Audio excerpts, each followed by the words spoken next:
بہت بڑا رونا ہے نوجوانوں کے لیے کہ ان کے دلوں میں دنیا تیزی کے ساتھ امڑتی جا رہی ہے. وہ امت کی فکر نہیں کرتے، وہ آخرت کی فکر نہیں کرتے، وہ مصطفیٰ کے دین کی فکر نہیں کرتے صلی اللہ علیہ وسلم. اللہ نے قرآن مجید میں کہا تھا وَتَعَاوَنُوا عَلَى الْبِرِّ وَالتَّقْوَى، نیکی کے کاموں میں ایک دوسرے کی مدد کرو.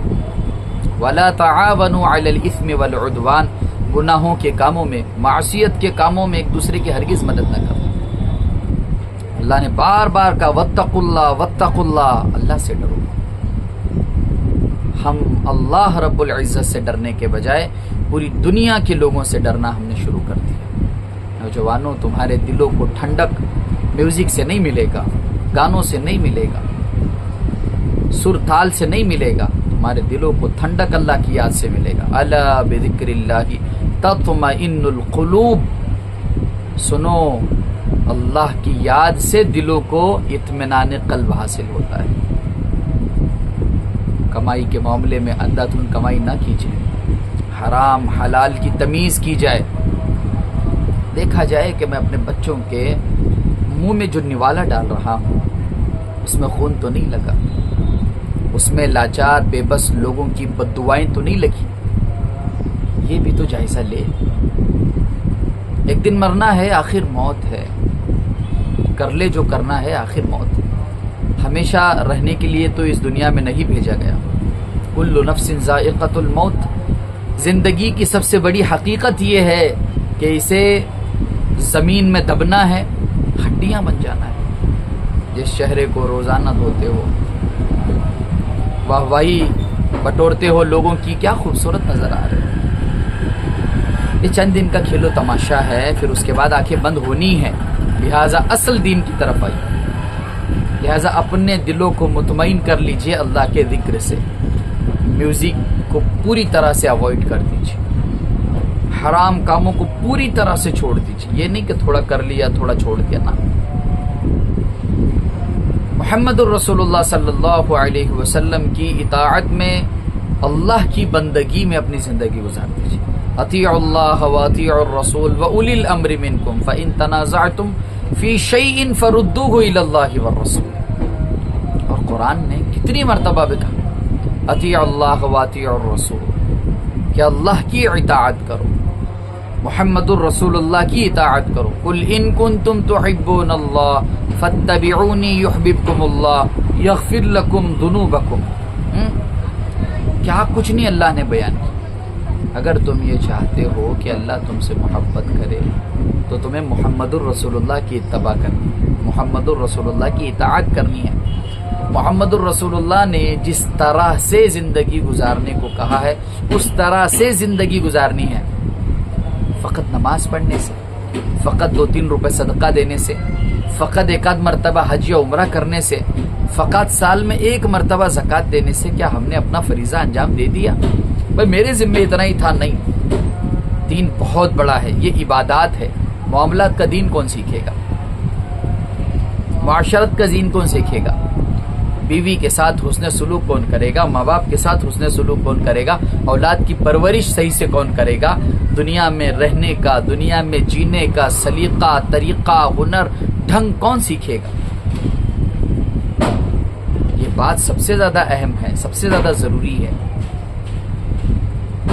حقوق العباد یہ بندوں کا حق ہے، اور اللہ تبارک و تعالی نے یہ بندوں کے ضمن میں دے دیا ہے کہ اگر بندہ معاف کرے گا تو اللہ رب العزت بخش دے گا.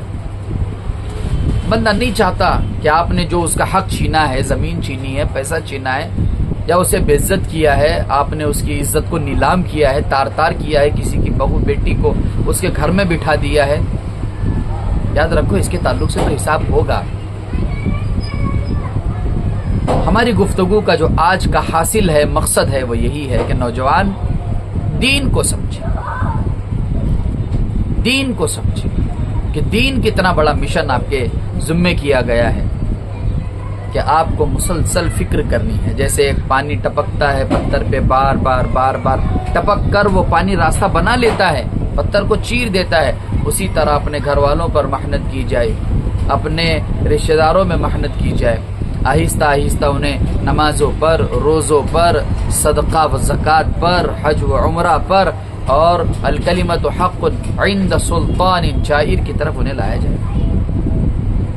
یعنی انہیں اللہ کی بڑائی بتائی جائے، انہیں ڈرایا جائے اور انہیں ساتھ ہی ساتھ یہ بھی بتایا جائے کہ یہ دنیا جو ہے الدنیا سجن المؤمن و جنت الکافر. دنیا ہمارے لیے اس طرح سے مزین نہیں کی جائے گی جس طرح سے کافروں کے لیے کی جائے گی. دنیا ہمارے لیے اس طرح سے آراستہ نہیں کی جائے گی جس طرح سے کافروں کے لیے کی جائے گی. دنیا ہمارے لیے اس طرح سے وسیع تر نہیں ہوگی جس طرح سے کافروں کے لیے وسیع تر ہوگی. وسعت کے باوجود یہ دنیا تنگ ہو جائے گی مومنوں پر جو اسلام پر عمل کرنے والے. آپ کی نمازیں، آپ کا روزہ اور آپ کا زکوٰۃ اور آپ کے حج و عمرہ یہ دین کو فائدہ پہنچانے والے ہیں یقیناً، اس میں کوئی دو رائے نہیں ہے. لیکن آپ کے اخلاق، آپ کا کردار، آپ کی گہری سوچ اور امت کے چھوٹے بڑے فرد کو جا کر دعوت دینا یہ ایک باکمال شخص ہی کر سکتا ہے. محمد رسول اللہ کی اس فکر کو اپنے اوپر جو ہے وہ مسلط کرے. قم فانذر وربک فکبر وثیابک فطہر. اٹھیے، ڈرائیے لوگوں کو، اس مشن کی طرف لائیے جو ہم نے آپ کے سپرد کیا ہے. آج نوجوان جو ہے دنیا کے رنگ بو میں لگ کر اپنے آخرت کو خراب کر، اپنی آخرت کو بالکل خراب کر، یہ اپنی آخرت کو خراب کر اسے بہت مہنگا پڑنے والا ہے. اور آپ یقین جانیے اتنا مہنگا پڑنے والا ہے کہ جس کے بعد اس کے ہاتھ میں کچھ نہیں آنا، کچھ بھی اس کے ہاتھ میں نہیں آئے گا. یہ بات سوچنے کی ہے، یہ بات سمجھنے کی ہے، یہ بات غور و فکر کرنے کی ہے، تدبر و تفکر کرنے کی لائق والی بات ہے کہ نوجوان اپنی زندگی کہاں گزار رہا ہے، نوجوان اپنی زندگی کیسے گزر بسر کر رہا ہے، وہ کیوں اللہ کو بھولا ہوا ہے، وہ کیوں شریعت کو بھولا ہوا ہے، وہ کیوں محمد الرسول اللہ صلی اللہ علیہ وسلم کی اطاعت اور فرما برداری میں اپنی زندگی نہیں گزارتا. بات سوچیں. بہرحال نوجوانوں کو یہ چاہیے کہ اس وقت جو مسلمانوں کے اوپر آزمائش ہے ہر طرف سے، ان آزمائشوں میں وہ صبر کرے، استقامت کے ساتھ ڈٹا رہے اور اہم ترین کام قرآن حدیث علماء کرام کی رہنمائی میں رہ کر کام کرے. نہیں کرے گا کام تو وہ دنیا کے چکروں میں پھنس جائے گا. یہ علماء تو ہے جو آپ کو یہ بتاتے ہیں کہ آپ کیا کام کر رہے ہو، فلاں فلاں کام کر رہے ہیں. دیکھیے اس کام میں اللہ کے ناراض ہونے کے جو ہے وہ چانسز زیادہ ہے، کیونکہ وہ کام جو ہے وہ حسن نہیں ہے، وہ کام پسندیدہ نہیں ہے، احسن کام نہیں ہے. لیکن آپ نے طے کر لیا کہ ابھی ہمیں کسی سے پوچھنا ہی نہیں ہے، ہم چلیں گے دین کے اوپر. تو آپ دین کے اوپر جب چلو گے تو آپ اپنا نقص کبھی بھی کتابوں میں تلاش کر کے نہیں پڑھو گے، اپنی بیماریوں کا علاج نہیں پڑھو گے. آپ 2-3 چیزوں پہ فوکس کرو گے، آپ کا دین مکمل ہوگا. آپ ایک نماز پہ فوکس کرو گے، آپ رمضان پہ فوکس کرو گے، حج عمرہ پہ فوکس کرو گے. آپ یہ کہہ دو گے کہ میں سب سے بڑا علامہ ہو گیا، اب مجھے مزید ضرورت نہیں ہے دین کو جاننے کی، دین کو ڈسکور کرنے کی. غلط چیز ہے، ایسا نہیں ہے. دین بہت بڑا ہے. الایمان بضع و60 شعبہ.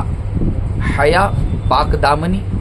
اللہ کتنا بڑا پاک دامن ہے، اللہ کتنا بڑا جو ہے وہ حیا کرنے والا ہے اور حیا کرنے والوں کو پسند کرتا ہے. یہ حیا، اللہ کے نبی نے کیا فرمایا؟ الحیاء شعبۃ من الایمان. حیا ایمان کا فقط ایک واحد جز ہے. الایمان بضع و60 شعبہ، 70 شعبہ، الگ الگ باتیں کی کہ ایمان کے 60-70 سے زیادہ شاخیں ہیں. ان میں عبادت ایک ہے، معاشرت ایک ہے. عبادت تو ایک ہی ہے، ساری عبادتیں آ گئی.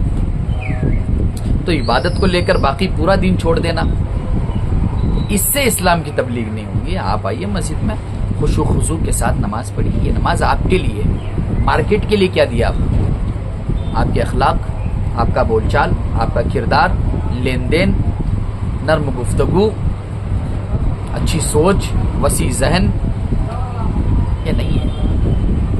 اسی لیے آج کا نوجوان دھوکے میں ہے، آج کا نوجوان فتنے میں مبتلا ہے، آج کا نوجوان بے علمی کی وجہ سے کم علمی کا شکار ہے. یہ بھی سن لیجیے. اسی لیے آپ سے حتی الامکان درخواست ہے کہ ہمیشہ کے لیے یا تو آپ خود اس لائق بنیے کہ میں پوری کتابیں پڑھ چکا ہوں اسلام کی، پوری کتابیں، کسی بھی چیپٹر کو میں نے چھوڑا نہیں، اسے سے، یا پھر آپ یہ طے کر لیجئے کہ مجھ سے یہ پاسبل نہیں ہے تو میں اپنے موجودہ علماء کرام سے اپنے جوابات تلاش کروں. یہ ایک چیز. لیکن قرآن کے معاملے میں میں اپنی ذاتی رائے ہے، قرآن کے معاملے میں ایسا ہے کہ اس کو آپ کو سیکھنا ہی ہے، اس کو آپ کو 110% سیکھنا ہی ہے. حدیثوں کے معاملے میں آپ کو کہتا ہوں کہ اگر آپ کو حدیثوں سے اپنے مسئلے نکالنے ہیں تو آپ یا تو علماء پہ ڈیپینڈ رہیے یا پھر آپ سارے حدیث کی کتب کو کسی بہترین عالم دین کی زیر نگرانی میں پڑھ لیجیے. وآخر دعوانا ان الحمدللہ.